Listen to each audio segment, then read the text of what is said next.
No, mga ka-idol, oh, meron ako ditong nakitang isang bahay dito sa may bandang sa lugar ng mga lola ko dito sa Batasan, Makabebe. Itong isang to, abandonado na, oh.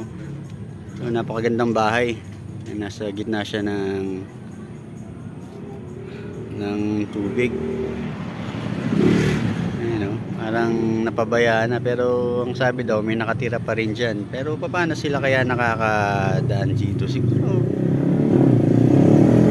ayan, oh, ganda pa ng bahay na to. Siguro mamahalin daw yan, pero may misteryo daw dyan sa loob ng bahay na yan. May mga naganap daw dyan na hindi nating alam. Ayan, oh.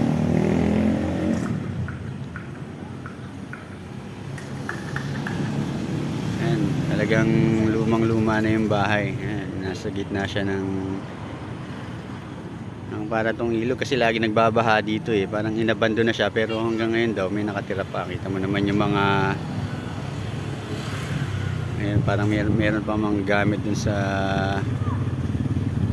ano, sa labas ng bahay, kaso parang magulo na. Ayan yung mga gamit dyan, no? Ganda pa naman ng bahay. Sigurado mamahalin tong bahay na to, napabayaan lang. Parang nakakatakot na siya eh.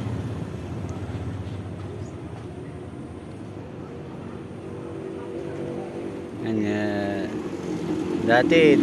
dati pupunta ako dito, wala pa to eh. Ngayon ko lang ulit napuntahan, kaya napakaganda ng bahay na to dati. Ngayon lang daw nangyari ulit yan. Parang medyo nakakatakot na nga daw siya.